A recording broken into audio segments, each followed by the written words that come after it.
Good morning and welcome back to Machete Adventure. So today we start our water project. We're going to go through kind of step by step on running some PVC pipe from the house down to the chicken coop and beyond. So we're laying the groundwork today for a massive water project that's going to encompass a lot of parts. This is going to be a complete series. And today is stage one, so let's get it.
Let's talk about what parts we have here. So we've got 3/4 inch PVC Schedule 40 pipe.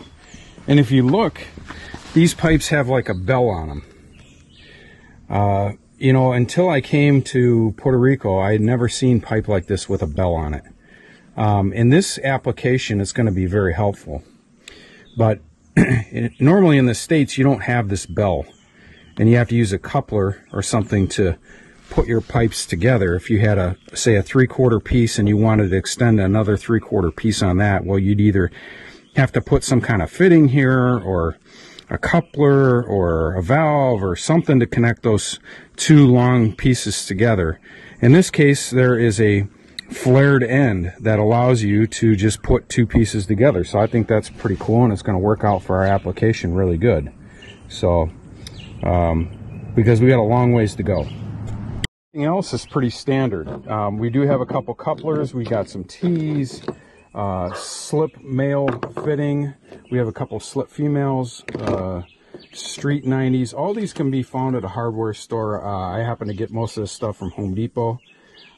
This is a coupler. It's threaded on both ends for the spigot, what we plan on putting downstream.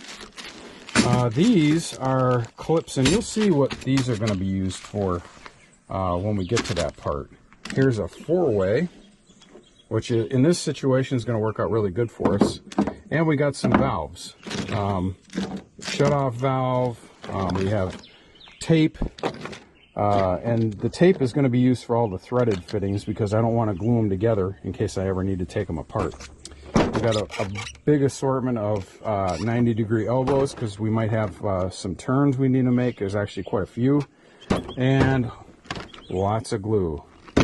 So let's get this show on the road. So I want to talk about what we're doing. So basically, here's a big oversight on this whole project. End goal for this is to not only have water down to the chicken coop, but eventually be able to have pipe all the way down to the spring. And what that means is running PVC pipe all the way down there, eventually running power all the way down there, so that we can power a pump to push spring water eventually all the way up to the house. Now, this is going to necessitate basically using this pipe as dual purpose. So what do I mean by that? I mean, I want to be able to have the ability to send either water down to the chicken coop downstream, or have water come back up to the house. Now, this is not something easily achieved. My property, the house basically sits at the top of the property, and then the water source is at the bottom. Having that water source at the bottom is a big problem because we have to push water uphill. And if anybody's ever dealt with pumps or anything else, or even carrying water, you know, it's a lot easier to carry water downhill than it is uphill. So I've got a plan. I've got a bit of a system that I think is going to work. And worst case scenario, might have to use multiple pumps. But the one pump that I do have is very, very strong. And so it has the capability of pushing water straight up vertically, 300 feet straight up. So that's a really strong pump. Now it is actually considered a deep well pump. And a deep well pump is designed to go into the ground. Well, this pump is not going to be in the ground. But with the height difference in the property, we're going to be simulating that. So in this application, that's what we're going to do. At the spring, we're going to end up putting in a cistern or a holding tank for water. So the theory is to catch water into the cistern. Whatever water isn't used by us will return back to the ground as it naturally would flow anyway.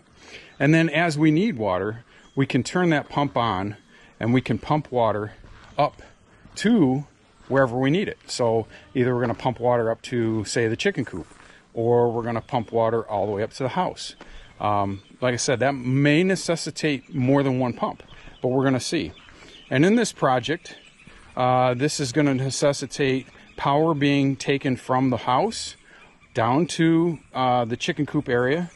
And I plan on running 240 volt line down there, putting in a box, maybe some outlets. And then from there, we're going to continue to run that line, and we're going to go all the way down to the well area, or the spring area, and connect it up to the pump. Now, when we're at the spring, I plan on having the ability to either run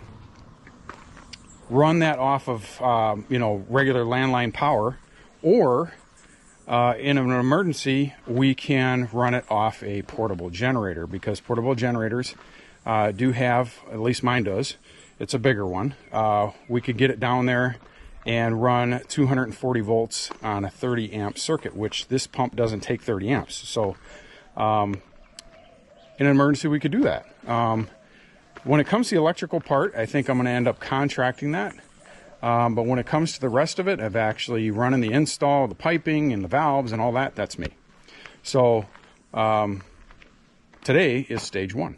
So let's run water, if we can, from the house down to the chicken coop. Okay, so this is the spot where we're going to tie in. You know, it's pretty common here in Puerto Rico to not have to bury lines or anything like that. So we're not going to bury anything. Makes it easier access to replace stuff if you need to. And also it gives you the ability to run things a lot quicker. You know, it's pretty common to see PVC pipes here going through, people's yards and stuff like that. Well, this is going to kind of go through the yard or through the back area of our property, and it's not going to be buried. I may bury one small section of it, but that's because it crosses our path. So we're going to be cutting into this line. This is the main feed line from the house. So we're not right at where it comes in, but we're along the system. This is the closest area to where we need to go. So we're going to basically cut in and put a shut-off valve right at this location so we can shut water off in case we need to. So further downstream, if we have a pipe problem or whatever it is, we can shut the water off here at the house going to that leg. And also we can open it to allow water to come back up to the house if we're pumping water up to the property. Okay, so we're going to start right here. We're going to cut in right at this pipe, and we're going to cut here and we're going to cut over here. And what we're going to do is we're going to take this pipe and bring it out around this concrete, because I don't want to drill a hole in this. It'd be impossible. Come out around and then come down this pier We're going to put our shutoff valve right here so that I can secure it, and so that way when you come up to turn the valve on or off, the pipe's not moving around. You don't want that because flexing is not good for PVC, especially when it's got the weight of water in it. From there, we're going to run the pipe down and across the property, and this is where it all starts. So we have to get this portion done at least so we can turn on water back to the house, because right now the water's shut off to everything.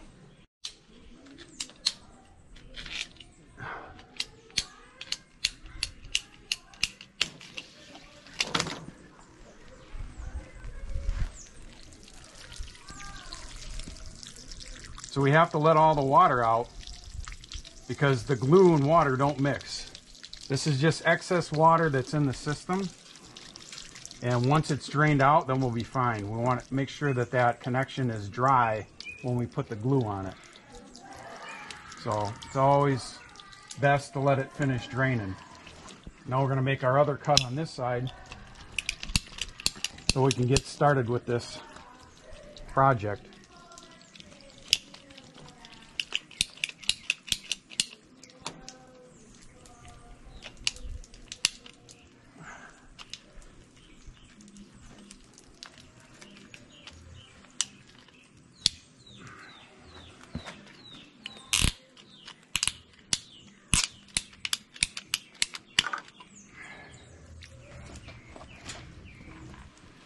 So basically we just cut this elbow out that was existing and we're going to reform everything here. Okay, so this is regular clear PVC cement and this is the purple primer. Now, depending on what you're doing and depending on the kind of pipe that you're using, there is a proper cement and or primer for different types of piping like CPVC, PVC. There's all different kinds of plastic. You have to make sure that you get the right kind. I like this brand. It works really well. I'm using the primer because this is a water carrying system, potable water. And using potable water system, you want to make sure that you use that primer. It cleans the pipe, but it also softens up the plastic so you get a really good seal. I've seen a lot of people not use the primer and then they have leaks and they wonder why. I'm also leery of those products out there that are all-in-one. There's one in particular, it's a blue in color, and I've had nothing but problems with it. It doesn't really seal up that good. So for our application, this is what we're going to use, and it works really, really well. Okay, so when you're applying the primer, make sure you get all joints. Even get the little lip on all pipes. The same thing goes with the glue. Some people only put glue like right on the one end. Just put a thin layer on all ends. It'll ensure a better adhesion, and you don't want any leaks. You want to do this once. So I recommend that you put the primer and the glue on all joints. The ones that you plan on putting on, and also the pipe itself. You want to make sure that you get the pipe itself. You get glue in here, glue on the pipe, and as you put it together, everything's primered, everything's glued. And you're going to want to put it together, push it, and hold it for about 15 seconds. So I put a little bit of glue here. Set that down. And then we put some glue on the end of the pipe. We'll make sure we get all the way around it, because you don't want any spots that are dry. And then once we have it glued, go ahead and put your fitting on. Get it positioned where you want it and hold it.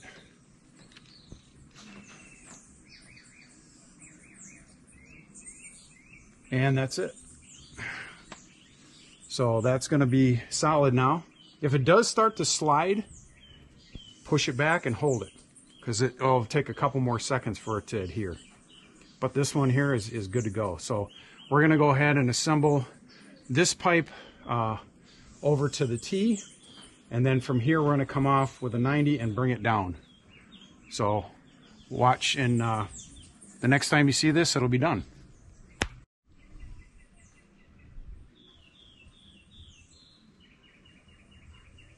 All right, so we have our fitting. We've got our thread tape. Now, in this case, I'm using my right hand as my dominant hand. I'm actually ambidextrous, so I can do this either way. It's going to vary a little bit depending if you're left-handed or right-handed. But holding the part in my left hand, I want to have the tape in my right hand, and I want to lay the tape on the back of the fitting and go over the top, just like this. Now, there's another way you can do this. You can actually have the tape spooling under, again in your left hand, but you want to go over the top. Spooling under is actually easier. You want to go a couple wraps just like this, all the way out to the ends of the fittings, or at the end of the fitting, and all the way back. Pull it tight, push it in, and you're good. Now, if you think you might have done it wrong, you'll know, because when you go to screw this fitting in, all this tape will ball up at the back of this fitting.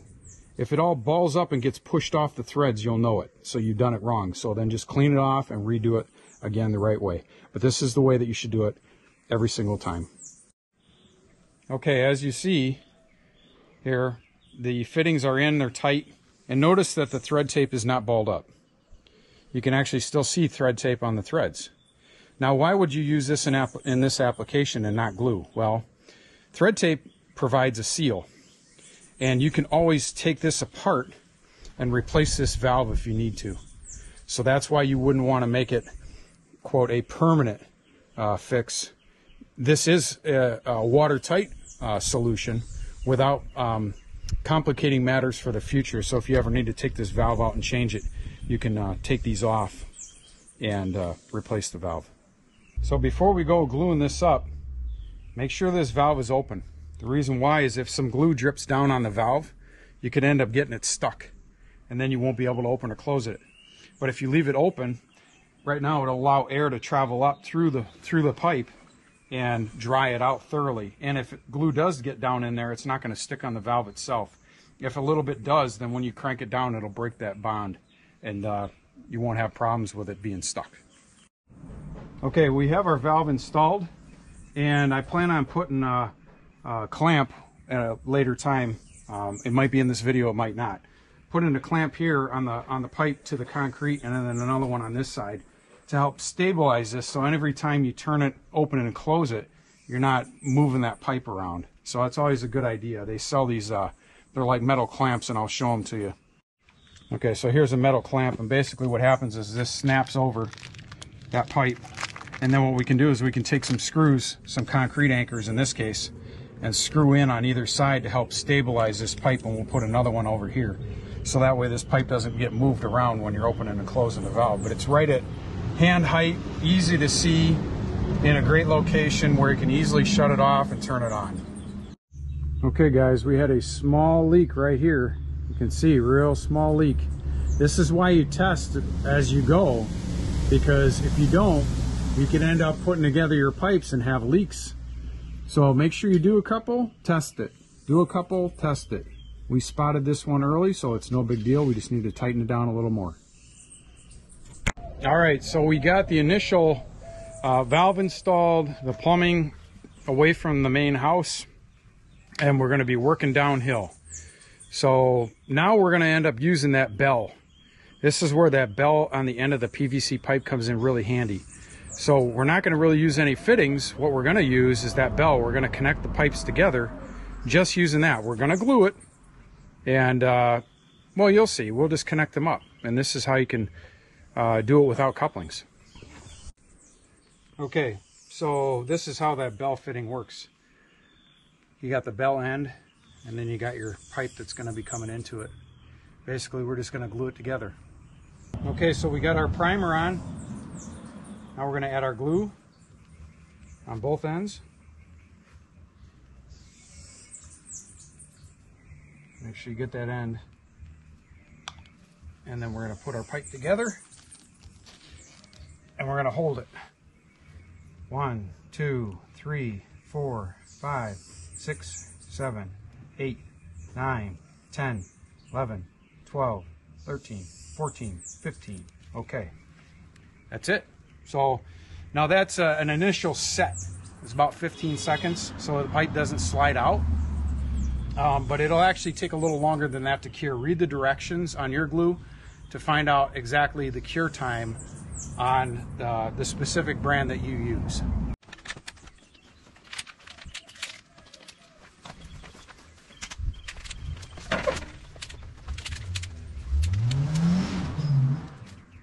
And then you just repeat the process as many times as necessary. In our case, it's a lot.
Got the longest run all connected. Now we're going to splice in a T to go up to what will be a cistern at the chicken house. So for now, what we're going to do is we're going to put in a T and run a piece of pipe uphill to where the cistern will be in the future.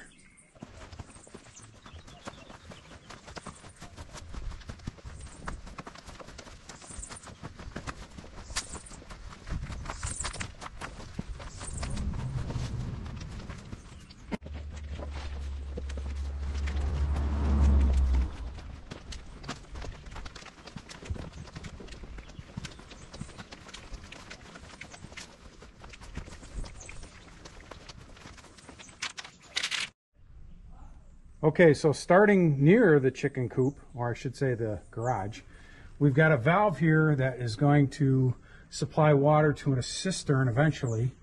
That can be gravity fed or pumped with water. And it comes down, we're going to cross our walking path right here, which is going to get trenched in. Now right here, I have another valve. This all allows us to shut the water off going up to or downstream from the house. So we don't backfeed any water. We can come down here and shut this valve off, and then we can just use gravity from our cistern to feed water down to the chickens. Here at the end of the T is where we're going to continue to lay our pipe all the way down here and alongside the building. So we're going to lay that pipe alongside the building, turn the corner, and then run it along the wall to a spigot that we're going to connect our hose reel and our hose to. We're also going to be able to branch off from that and go down to our well pump. So this is leg one, day one. So tomorrow we're going to pick it up day two, right where we left off. See you then. Good morning, everybody.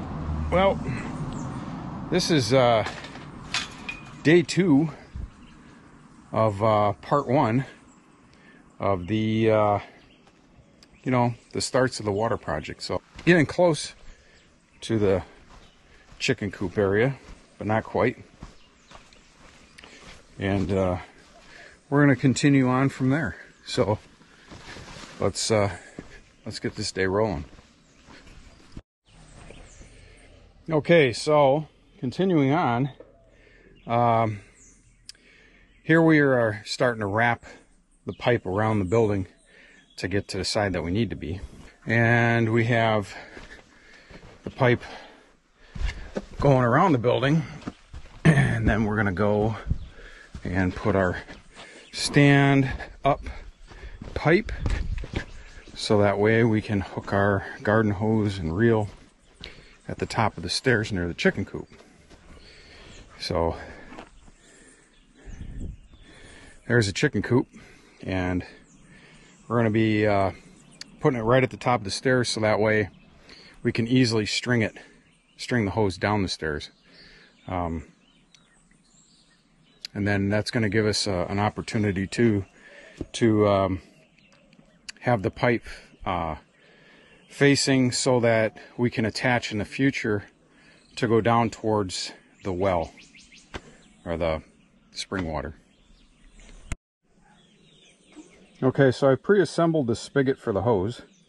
I put a female 3/4 to tie into the brass, and then a male to slip so I can glue it into the PVC. Pre-assembling it before I actually put everything in place is the easiest way to do it. Now I'm going to put a street L or a street 90 on the end to keep it tighter to the wall. This is what that looks like. If you notice, it looks different than a 90-degree normal PVC fitting. A normal 90 is a lot bigger, and I'll show you that here in a second. So here's a normal 90. There's the street L.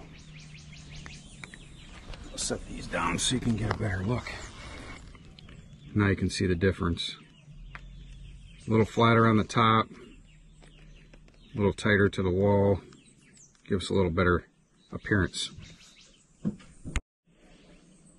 All right, folks, after about 250 feet of pipe, we've got our spigot in place. I still got to secure everything, so you see it's kind of wobbling around loose. I've got some clamps, some clips I'm going to put on here to stabilize it. I'll probably put some along the wall here too.